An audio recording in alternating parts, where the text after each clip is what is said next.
আজকে আমরা যেখানে এসেছি সেটা হচ্ছে রূপগঞ্জের তাবিজ পল্লী যেটাকে বলে, সেই তাবিজ পল্লীতে ঠিক আমার হাতে দেখতে পাচ্ছেন যে একটি তাবিজ, এটা আসলে অর্ধ কমপ্লিট তাবিজ।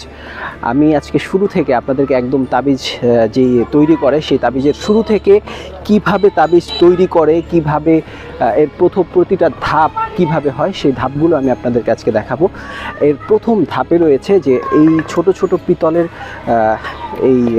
এইগুলো রয়েছে, এইগুলো একদম ছোট ছোট, এবং এই সাধারণত এইগুলো দিয়ে তাবিজের প্রথম যে ধাপটা সেটা এটা দিয়ে তৈরি করা হয়।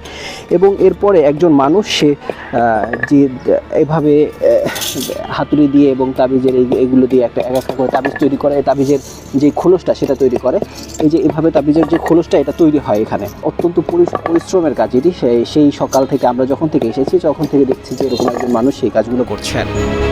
এরপর এটি হচ্ছে দ্বিতীয় ধাপ, উড়া চান্দাল। এইটাকে উড়া চান্দাল বলে। এই কাজগুলো করা হয় প্রথম এই ধাপে। এরপরের যে ধাপটি রয়েছে সেটি হচ্ছে এটা করার পরেই আমরা সাধারণত চলে যাব যে মাটি দিয়ে এই তাবিজটাকে মোড়ানো। এটা যে কেন মোড়ানো হয়, কারণ হচ্ছে মাটি দিয়ে মোড়ানোর পরে এটা জ্বালানো হয় আগুনে, যার ফলে তাবিজটা মজবুত হয় বা তার যে তাবিজটাই হয় সেটা হচ্ছে এই ধাপটি। এখানে দেখতে পাচ্ছেন যে একজন কাকু সে মাটি দিয়ে কীভাবে তাবিজটা মোড়াচ্ছে। আপনি দেখতে পাচ্ছেন যে এই যে তাবিজটা যে মাটি দিয়ে মোড়াচ্ছে। আমি যদি একটু কাকুর কাছ থেকে একটু মাটি নেই, যে দেখেন এই মাটিটা একটু নেব কাকু। এভাবে মাটিটা নিতে হয় এবং মাটি নিয়ে তারপর হাতে নিতে হবে এবং হাতে নিয়ে তারপরে এরকম একটি তাবিজ নিয়ে এই মাটির ভিতরে দিতে হবে এবং দেওয়ার পর এই তাবিজটা এভাবে মুড়িয়ে ফেলতে হবে এবং তারপরে হাত দিয়ে এভাবে গোল্লা করতে হবে। যদিও আমার গোল্লাটা একটু বড় হয়েছে, আমি একটু মাটি কমিয়ে দিই তাহলেই ঠিক হয়ে যাবে। আমি মনে হয় পারছি কাকু, তাই না? এটা আসলে অসাধারণ একটি ব্যাপার। আপনারা যেটা দেখতে পাচ্ছেন যে আমারটাও ঠিক কাকুর মতোই হয়েছে এবং এটা হচ্ছে একটি ধাপ। তারপরে এরকমভাবেই মূলত এই কাজগুলো কমপ্লিট করা হয়। এরপর এখানে আমাদের আরেক ভাই সেও এই সেম কাজটি করছেন। এই যে প্রতিটা মাটি দিয়ে এই গোল্লাগুলো করা হয় এইভাবে হাত দিয়ে। এরপরে এখান থেকে এই তাবিজগুলো মূলত এইভাবে শুকানো হয়। আমরা যেটা দেখতে পাচ্ছি যে এখানে আসলে শুকানো হচ্ছে, এই যে প্রতিটা তাবিজ আসলে শুকানো হচ্ছে।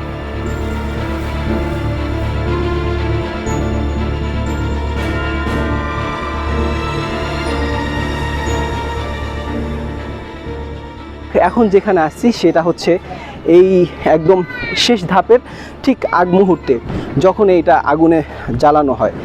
যদি একটু দেখানো যায় যে এই আসলে এগুলো এখানে একটু আগে আমি দেখেছি যে প্রচুর পরিমাণে এইগুলো জ্বালানো হয় এবং এখানে একজন মানুষ যে অকৃত্রিম বলা যায় এটাকে, আমরা সাধারণত যেটা ইলেকট্রিক ফ্যান বা এই টাইপের বাতাস তৈরি করি সেটা আসলে তিনি করেন না। তিনি একদম অকৃত্রিম উপায়ে যেটা একটি বাতাস তৈরি করে এই চুল্লির ভিতরে দিচ্ছেন আগুনের এবং সেখান থেকে মূলত এখানে এই তাবিজগুলো আগুনে পোড়ানো হচ্ছে এবং এই আগুনে পোড়ানোর ফলে যেটা হবে, এটা একটি তাবিজের যেই মানে রঙটা সেটা পিতল আকার ধারণ করবে এবং এই তাবিজের যে খোলসটা সেই খোলসের স্থায়িত্ব অনেক বাড়বে।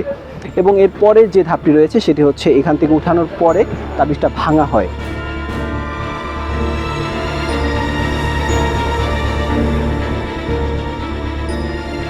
আমরা আজকে এই তাবিজের যেই গ্রামটি এটিকে মূলত তাবিজ পল্লী বলা হয়। রূপগঞ্জে এই জায়গাটি অবস্থিত এবং এখানে এখন অনেকজনই আসছে, তাদেরকে দেখছে। আসলে তারা বিভিন্ন সময় মানে তাদের যেই আগের যেই তাবিজের যেই ব্যাপারটি ছিল, যে তাবিজের প্রচুর প্রচলন ছিল, যার ফলে তাদের আয় বাণিজ্য যেরকম ভালো ছিল এখন বর্তমানে সেরকম নেই। বাজার দর যেভাবে ঊর্ধ্বগতি সেটাও সমস্যার দিকে রয়েছে। এবং সাথে সাথে যদি আমি বলি যে তারা আমাকে এতক্ষণ বসে আমি যেটা জানতে পেরেছি যে পিতলের দাম, সিলভারের দাম এবং যেই একটা টিনের যে একটা লোহার যে একটা খোলস থাকে সেটার দাম বেড়েছে, যার ফলে এই তাবিজের যে মানে ব্যয়বহুল সেটা বেড়েছে, বাট তাবিজের তুলনামূলক চাহিদাও বাড়েনি এবং দামও বাড়েনি, যার ফলে তাদের প্রতিদিন দিনাতিপাত করতে আসলেই কষ্ট হচ্ছে। এবং এক পর্যায়ে তারা বলছে যে নুন আনতে আসলে পান্তা ফুরায়।